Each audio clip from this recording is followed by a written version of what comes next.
To another edition of Ringside Politics with a Punch with Jeff Crouere. WGSO 990 and WGSO.com wants you to get in on the conversation. Call us at 556-9696. Now, sit back and get ready for Ringside Politics with a Punch. Here's your host from ABC 26, The Conifer, The Kenner Star, KTV, City Business, and WLAE. It's WGSO's own Jeff Crouere. All right, boy, I've had a busy morning so far, and we're going to get back to an open line a little bit later. But right now, I've got a special guest who is joining us. He's been a frequent guest. We haven't had him on in a while, so very pleased to have him on the program today. He's a trend expert, visionary, keynote speaker, trusted worldwide as a foremost authority on forecasting, analyzing, tracking trends. Gerald Celente is the publisher of the Trends Journal, also author of Trends 2000 and Trend Tracking. Gerald Celente joining us on the hotline this morning. And Mr. Celente, good morning. How are you? Oh, thanks for having me back, Jeff. Oh, it's great to hear from you. You've been super busy, right? Oh, yeah. What's going on is unprecedented. I've been at this for 30 years, and I've never been so overwhelmed nor concerned as I am right now. You know, I was just talking to a guest earlier about Libya, Syria, Egypt, all these countries that seem to be just heading into chaos. And I'm worried about this country and everything happening here. And it just seems like worldwide it's conflicts happening everywhere. What are your thoughts? Well, you know, we've been talking, I guess, well over a year I've been on your show. Right. And if you go back a year ago, last spring, our Trends Journal was the Great War, and we had forecast that a Great War would begin very shortly, and it has begun, and that's what this next Trends, the current Trends Journal is. 1 year later, the first Great War of the 21st century. It's begun. You know, it's not like, like when you're a kid, they teach you, World War I began when they assassinated the Archduke Ferdinand at Sarajevo. No, it didn't. It began before that. And that's what's happening now. These aren't one-offs. And it's not only in the Middle East and North Africa, what you're seeing going on in Greece with the riots, in Spain, in Portugal, in Ireland, all the problems they're having and going to have more of, in Italy, in the UK. My line, you've heard me say before, when people lose everything and have nothing left to lose, they lose it. And that's what's going on. These wars have nothing to do with democracy or autocracy or freedom. It's very simple. You have a lot of young people between the ages of about 18 and 28. They have university degrees in worthlessness. They're living, if you're an Egyptian, on average $10 a day, lower if you look at somebody else's numbers. Mm-hmm. Food prices and the cost of everything is skyrocketing, and they're not stupid. Here's the deal. The pigs at the top are taking everything. They like to call it corruption. When the money stops flowing down to the man on the street, the blood starts flowing in the streets. This is all predictable and has been predicted. We said when the bailout bubble bursts, we wrote this in 2008 after the Bush TARP program and all of these stimulus programs began. We said when this bubble bursts, the next thing that will happen is they'll take you to war. And here we are, all of a sudden, out of the blue. Here, try this one on for size.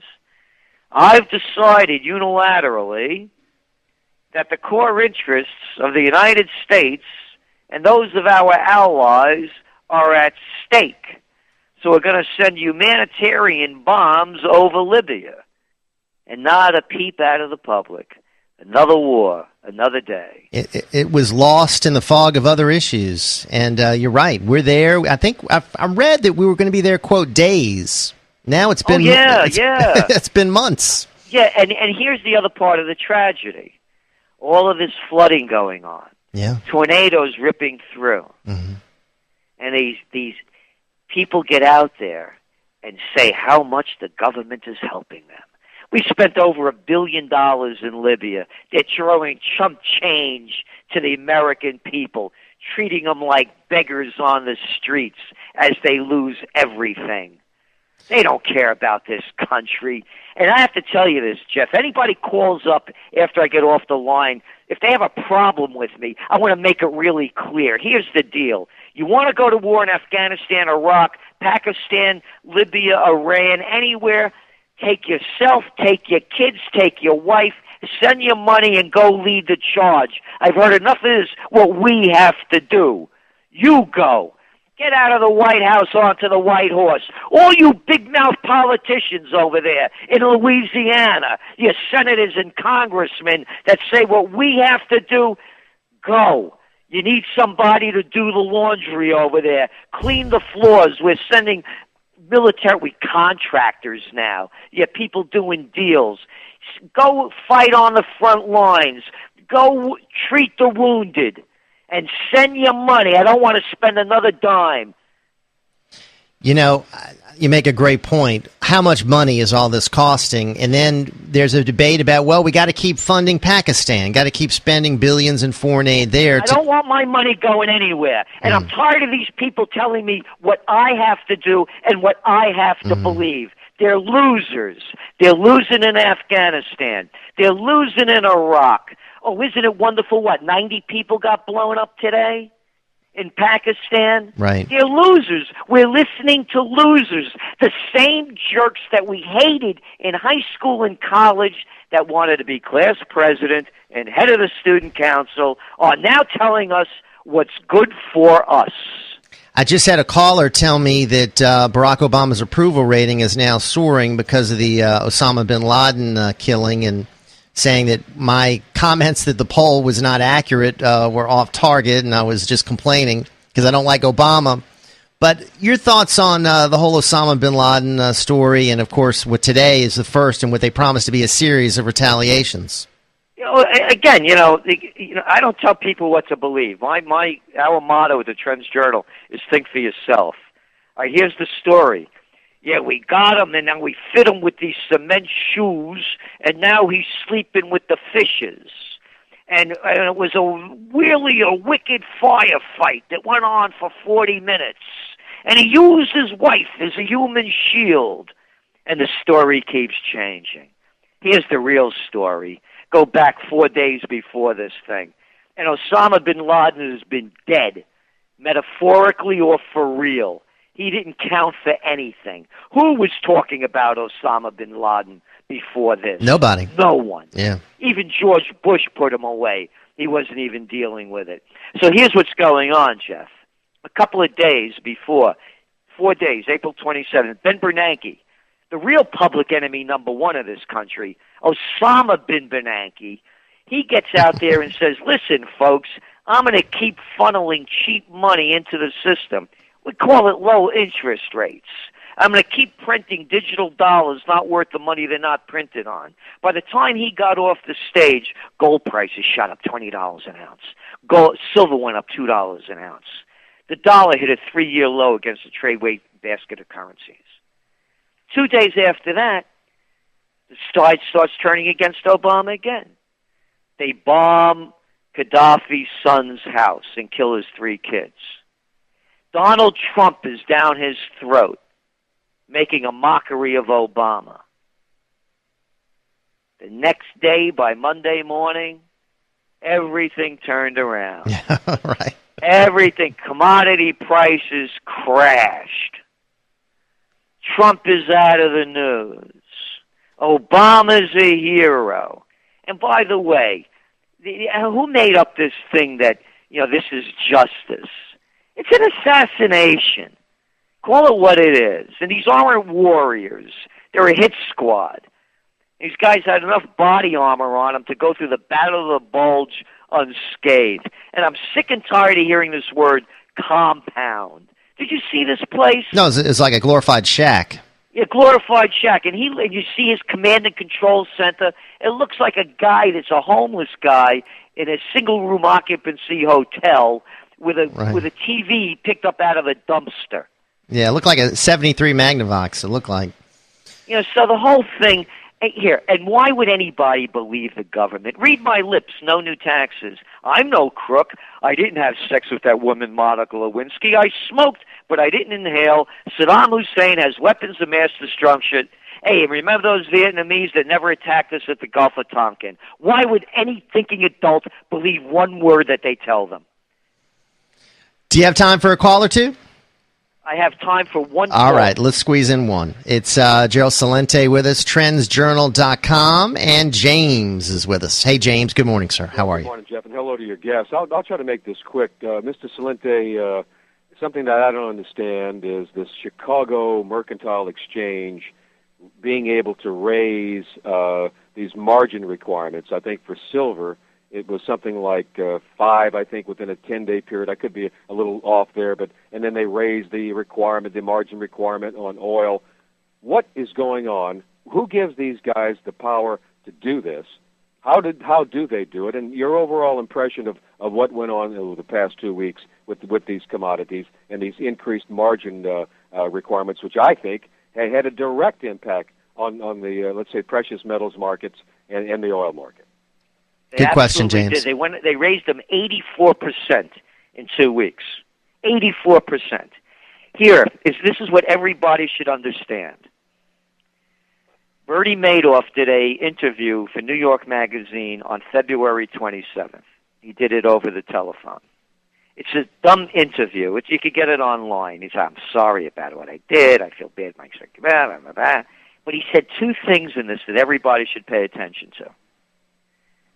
And coming from Bernie Madoff, I believe it. He said, number one, when he got into the business in Wall Street, he realized it was a club, and the game is rigged. Capisce? The game is rigged. Number two, he said, the United States is nothing more than one big Ponzi scheme. Coming from the king of Ponzi, I believe that as well, because that's exactly what they're doing. By keeping the interest rates low, they're forcing you to gamble in the stock market because you can't put your money in the bank anymore and get any return on it. And they have to keep the Ponzi scheme going. So who gives the orders? Here it's very simple. Who was the Treasury Secretary under Bill Clinton? Robert Rubin. Mm-hmm. Where did he come from? Goldman Sachs. Mm-hmm.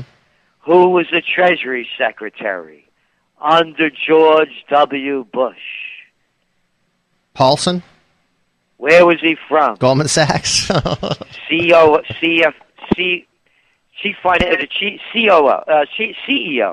Chief Executive Officer of Goldman Sachs, walks out of the door of Goldman Sachs and into the Treasury Department. And then Timothy Who Geithner. did Obama just bring in as his new head of the chief of staff? He got rid of Rahm Emanuel. William Daley. Mm-hmm. And where's William Daley from? The vice chairman of J.P. Morgan Chase. Mm-hmm. Are you insinuating, Mr. Celente, that just because these people come from the high offices of these criminal organizations, that there's collusion going on? I mean, what 2-year-old could buy this story? Can't you see what's going on? Wall Street has hijacked Washington. This isn't socialism. The merger of state and corporate powers, by definition, according to Mussolini, who knew the definition very well, is called fascism. And fascism has come to America. It's not only at the TSA, it's at your bank. It's everywhere. The game is rigged. And for people to do something about it, they've got to do what? Because it looks like the political game is rigged. It is rigged. Remember, Jeff, remember the great historic midterm elections we just had? Right. You voted for the Gambinos or Bananos. And then people, I'll tell you, there's a great Hindu saying, when the student's ready, the teacher will appear. The people have to get ready. They have to start finding the truth within themselves. They have to get strong physically, emotionally, and spiritually. When enough people find the truth within themselves, then the nation will change. Because when you find the truth, there's morality. And right now we're an immoral nation. It's a rip-off from the top to the bottom, from the corporations ripping the country off to the person, gaming the welfare system or trying to get a free ride on disability. So until this nation gets in a different direction, we're doomed. It will continue. Gerald Celente, really appreciate your time. Look forward to doing it again very soon. Our friend from the trendsjournal.com, always fascinating to discuss what's going on across the world with Gerald Celente.